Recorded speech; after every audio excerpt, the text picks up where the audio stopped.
Dear students, നമ്മൾ cost of ക്യാപിറ്റലിൽ cost of equity ക്യാപിറ്റലാണ് അടുത്തത് ഡിസ്കസ് ചെയ്യുന്നത്. Cost of equity capital. Okay, അപ്പം നമുക്കറിയാം നമ്മുടെ ഷെയർ ഹോൾഡേഴ്സ് അല്ലെങ്കിൽ നമ്മുടെ owners of the company, owners എന്ന് പറയുന്നത് ഇക്വിറ്റി ഷെയർ ഹോൾഡേഴ്സാണ്.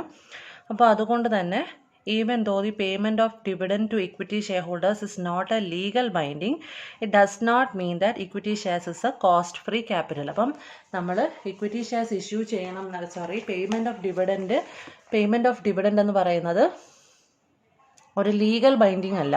ലീഗലി നമ്മളത് പേ ചെയ്യണം എന്നില്ല. പക്ഷേ എന്നിരുന്നാലും ഇക്വിറ്റി ഷെയർസ് എന്ന് പറയുന്നത് ഒരു കോസ്റ്റ് ഫ്രീ ക്യാപിറ്റൽ അല്ല.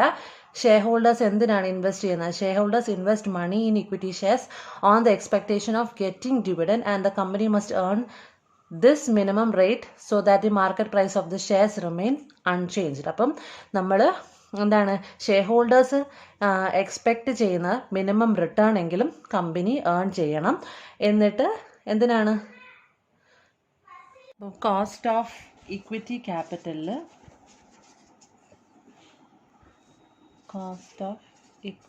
ക്യാപിറ്റലിൽ നമ്മൾ 4 മെത്തേഡ്സ് ആണ് ഫോളോ ചെയ്യുന്നത്.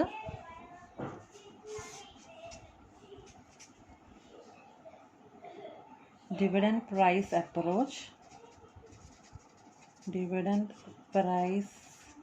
അപ്രോച്ച് ഇതിനെ നമ്മൾ DP അപ്രോച്ച് എന്ന് പറയും. ഡിവിഡൻഡ്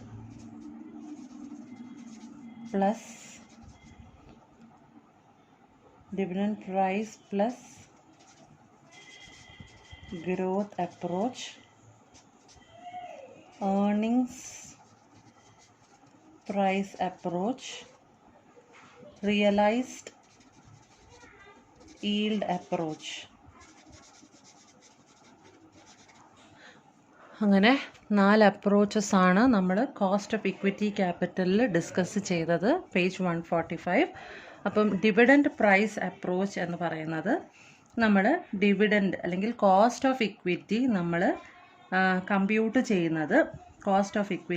കമ്പ്യൂട്ട് ചെയ്യുന്നത് പെർസെൻറ്റേജ് ഓഫ് എക്സ്പെക്റ്റഡ് ഡിവിഡൻറ്റിൻ്റെ ബേസിസിലാണ്. നമ്മൾ എത്ര ഡിവിഡൻറ്റ് എക്സ്പെക്റ്റ് ചെയ്യുന്നു അതിൻ്റെ ബേസിസിലാണ് നമ്മൾ ഡിവിഡൻറ്റ് പ്രൈസ് അപ്രോച്ചിൽ കോസ്റ്റ് ഓഫ് ഇക്വിറ്റി നമ്മൾ കമ്പ്യൂട്ട് ചെയ്യുന്നത്. അപ്പോൾ എക്സ്പെക്റ്റഡ് ഡിവിഡൻറ്റിൻ്റെ ബേസിസിലാണ്.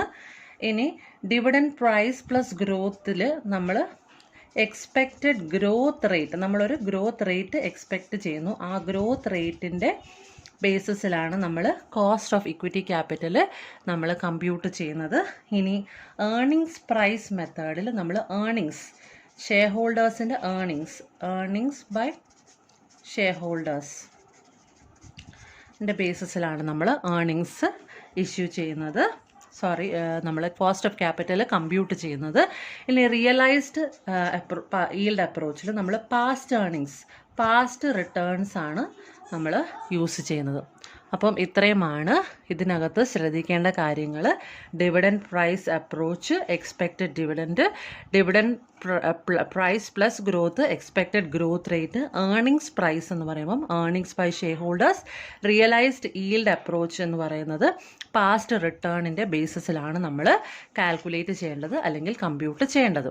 ഓക്കെ, ഇനി നമ്മൾ ഇതിൻ്റെ ഓരോന്നിൻ്റെയും dividend price or dividend yield method, അതിനെ നമ്മൾ DP അപ്രോച്ച് എന്ന് പറയും. അപ്പം under dividend price or dividend yield method the cost of equity capital is ascertained as a percentage of expected dividend on equity capital. അപ്പോൾ നമ്മൾ എത്രയാണ് നമ്മൾ expect ചെയ്യുന്ന അത് നമ്മുടെ ഇക്വിറ്റി ക്യാപിറ്റലിൽ എത്ര പെർസെൻറ്റേജ് വരുന്നു അതാണ് നമ്മൾ dividend price or dividend yield method കൊണ്ട് ചെയ്യുന്നത്. Dividend received or expected is capitalized by the market value of shares to ascertain the cost of shares. അപ്പോൾ ഇതിൻ്റെ കോസ്റ്റ് ഓഫ് ക്യാപിറ്റൽ നമ്മൾ cost of equity is equal to K of E is equal to D/NP. നമ്മൾ cost of debt പഠിച്ചപ്പോൾ I/NP പറഞ്ഞു, preference capital പഠിച്ചപ്പോഴും D/NP പറഞ്ഞു. ഇവിടെ D/NP ആണ്. ഇവിടെ നമ്മൾ ഡിവിഡൻഡ് എക്സ്പെക്റ്റഡ് പെർ ഷെയർ ആണ് നമ്മൾ ഉപയോഗിക്കുന്നത്. അത് വെച്ചിട്ടാണ്, ആ എക്സ്പെക്റ്റേഷൻ ഓഫ് ഡിവിഡൻഡ് വെച്ചിട്ടാണ് നമ്മൾ കോസ്റ്റ് ഓഫ് ഇക്വിറ്റി കണ്ടെത്തുന്നത്. അപ്പോൾ ഇതിൻ്റെ ഫോർമുല എന്ന് പറയുന്നത് K of E is equal to D by N P. D എന്ന് പറയുന്നത് എക്സ്പെക്റ്റഡ് ഡിവിഡൻഡ് ആണ്. ഇനി അടുത്ത method dividend price plus growth method. Dividend price plus growth method അല്ലെങ്കിൽ dividend yield plus growth method. അപ്പം when the dividend of the firm is expected to grow at a constant rate and dividend payout ratio is constant, this method may be use to compute the growth cost of equity capital. അപ്പം നമ്മൾ expected growth rate നമുക്ക് തന്നിട്ടുണ്ടെങ്കിൽ നമുക്കൊരു expected growth rate ഉണ്ട്. ആ rate വെച്ചിട്ട് നമ്മൾ എന്ത് ചെയ്യുന്നു? Cost of equity capital calculate ചെയ്യുന്നു. അപ്പോൾ അതിൻ്റെ ഫോർമുല എന്ന് പറയുന്നത് D1 by K of E is equal to D1 by NP plus G ഇവിടെ ആഡ് ചെയ്യും. D1 ആണ്. അപ്പോൾ അതെന്താണെന്ന് നമുക്ക് നോക്കാം. D1 എന്ന് പറയുന്നത് നമുക്ക് 2 ഇയറിലെ ഡിവിഡൻഡ് തന്നിട്ടുണ്ട്. ഇപ്പം നമ്മുടെ കറണ്ട് ഡിവിഡൻറ്റും പ്രീവിയസ് ഡിവിഡൻറ്റുമാണ് തന്നിരിക്കുന്നതെങ്കിൽ ഇത് കറണ്ട് ഡിവിഡൻറ്റാണ്. അതേസമയം നമുക്ക് പ്രീവിയസ് ഡിവിഡൻഡ് ആണെങ്കിൽ അതിനെ DO എന്ന് പറയും. അപ്പം K is equal to D1 by N plus G. അത് which is also equal to DO into 1 plus G by NP plus G എന്നും പറയാം. അല്ലെങ്കിൽ KE is equal to D1 by MP. ഇവിടെ MP ആണ് market price plus G. ഇങ്ങനെ 3 ഫോർമുലാസാണ് കൊടുത്തിരിക്കുന്നത്. അപ്പോൾ ആദ്യത്തെ നമുക്കറിയാം D1 by NP എന്ന് പറയുമ്പോൾ നമ്മൾ expected dividend per share at the end of the ഇയറിൽ വരുന്നതാണ് D1. Beginning of the year അല്ലെങ്കിൽ പ്രീവിയസ് ഇയർ ആണെങ്കിൽ നമ്മൾ D0 എന്ന് പറയും. NP എന്ന് പറയുന്നത് നെറ്റ് പ്രൊസീഡ്സ്. നമുക്കറിയാം നമുക്ക് കിട്ടുന്ന എത്രയാണ് നമ്മുടെ പാർ വാല്യൂ അല്ലേ, പാർ വാല്യൂ വെച്ചിട്ട് വരുന്നത്. അപ്പോൾ പാറിലാണെങ്കിൽ പ്രീമിയത്തിലാണെങ്കിൽ അതും കൂടെ ആഡ് ചെയ്തിട്ട് ഡിസ്കൗണ്ടിലാണെങ്കിൽ അതും കൂടെ ലെസ് ചെയ്തിട്ടുള്ള നെറ്റ് പ്രൊസീഡ്സ് ആണത്. പിന്നെ rate of growth in dividend ആണ് G. അപ്പം നമ്മൾ എക്സ്പെക്റ്റ് ചെയ്യുന്ന ഗ്രോത്തും പ്രീവിയസ് ഇയേഴ്സ് ഡിവിഡൻഡ് ആണ് D0. അത് നമ്മൾ അടുത്ത ഫോർമുലയിൽ D0 into 1 plus G by NP plus G. ഇവിടെ MP എന്ന് പറയുന്നത് മാർക്കറ്റ് പ്രൈസ് പെർ ഷെയർ. അപ്പോൾ ഇത്രയുമാണ് dividend yield plus growth method calculate ചെയ്യുന്നത്. ഇനി ഏർണിങ്സ് പ്രൈസ് മെത്തേഡിൽ എത്രയാണ് ഷെയർ ഹോൾഡേഴ്സിൻ്റെ ഏർണിങ്സ് നമ്മൾ പറഞ്ഞു, ഏർണിങ്സ് ബൈ ഷെയർ ഹോൾഡേഴ്സ്. അപ്പോൾ ഏർണിങ്സ് പെർ ഷെയർ എത്രയാണ് ഡിവൈഡഡ് ബൈ നെറ്റ് പ്രോഫിറ്റ്, അത്രയേ ഉള്ളൂ. അപ്പം ഏർണിങ്സ് പ്രൈസ് മെത്തേഡിൽ EPS ബൈ നെറ്റ് പ്രോഫിറ്റ് അല്ലെങ്കിൽ EPS ബൈ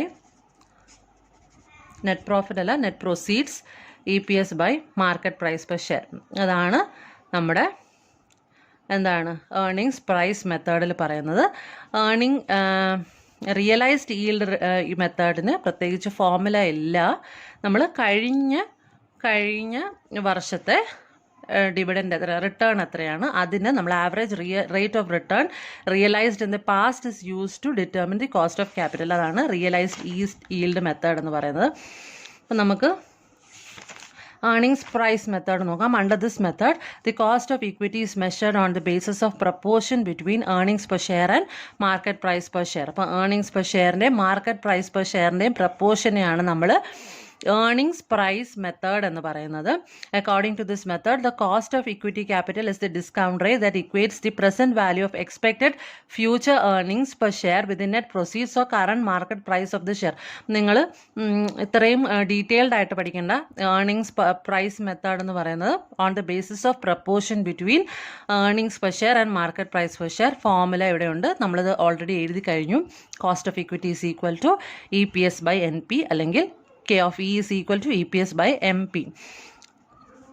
EPS എന്ന് പറയുന്നത് net earnings available to shareholders. നമുക്ക് മൊത്തത്തിലുള്ള നെറ്റ് ഏർണിങ്സ് എത്രയാണ് അത് divided by number of equity shares ആണ് നമ്മുടെ EPS എന്ന് പറയുന്നത്. This method is used in the following cases when EPS are expected to remain constant. EPS constant ആയിരിക്കുമ്പോഴാണ് നമ്മൾ ഈ മെത്തേഡ് യൂസ് ചെയ്യുന്നത്. When dividend payout ratio is 100%, that is all available profits are distributed as dividend. അപ്പം നമ്മളിവിടെ dividend എല്ലാം നമ്മൾ dividend ആയിട്ട് നമ്മുടെ പ്രോഫിറ്റ് മൊത്തം നമ്മൾ ഡിവിഡൻഡ് ആയിട്ട് ഡിസ്ട്രിബ്യൂട്ട് ചെയ്യുന്നു. അതുകൊണ്ട് നമ്മൾ അതിനെ ഡിവിഡൻഡ് പേ ഔട്ട് റേഷ്യോ 100% എന്ന് പറയും. നമ്മൾ ഒട്ടും ഡിസ്ട്രിബ്യൂട്ട് ചെയ്യുന്നില്ലെങ്കിൽ ഡിവിഡൻഡ് പേ ഔട്ട് റേഷ്യോ 0% ആണ്, നമ്മൾ 0 ആണെന്ന് പറയും. അല്ലെങ്കിൽ നമ്മൾ എന്ത് പറയും, റിട്ടൻഷൻ റേഷ്യോ നമ്മൾ ഒട്ടും ഡിസ്ട്രിബ്യൂട്ട് ചെയ്യുന്നില്ലെങ്കിൽ റിട്ടൻഷൻ റേഷ്യോ 100% നമ്മൾ റീറ്റെയിൻ ചെയ്യുന്നു എന്ന് പറയും. When a firm is expected to earn an amount on new equity share capital which is equal to current rate of earnings. അപ്പം നമ്മൾ ഒരു പുതിയ ഇക്വിറ്റി ക്യാപിറ്റൽ നമ്മൾ എക്സ്പെക്റ്റ് ചെയ്യുന്നു ഫേം പുതിയ ഇക്വിറ്റി ഷെയർസിൽ ഏൺ ചെയ്യും നമ്മുടെ കറണ്ട് റേറ്റ് അനുസരിച്ച് എന്നുള്ള രീതിയിൽ നമ്മൾ അസ്യൂം ചെയ്യാണ്, യൂസ് ചെയ്യണം. Okay, the market price of the share is influenced only by earnings per share. അപ്പോൾ ഏർണിങ്സ് പെർ ഷെയറിന് മാത്രം മാർക്കറ്റ് പ്രൈസിന് ഇൻഫ്ലുവൻസ് ചെയ്യാൻ പറ്റുന്ന സിറ്റുവേഷൻസിൽ മാത്രമേ നമുക്ക് ഏർണിങ്സ് പ്രൈസ് മെത്തേഡ് യൂസ് ചെയ്യാൻ പറ്റത്തുള്ളൂ. ഓക്കെ, അടുത്ത നമുക്ക് റിയലൈസ്ഡ് yield മെത്തേഡാണ് fourth method. One of the limitations of using dividend yield method or earnings yield method is a problem of estimating the expectations of the investors regarding future dividend. In order to overcome this difficulty, the actual average rate of return realized in the past is used to determine the cost of capital. The cost of equity capital is said to be the realized rate of return by the shareholders. Under this method, the realized yield is discounted at the present value factor and then compared with the value of investment. അപ്പം realised yield method നമ്മൾ ഉപയോഗിക്കുന്നത് മറ്റ് രണ്ട് മെത്തേഡ്സിൻ്റെയും ലിമിറ്റേഷൻസും ഉണ്ട്.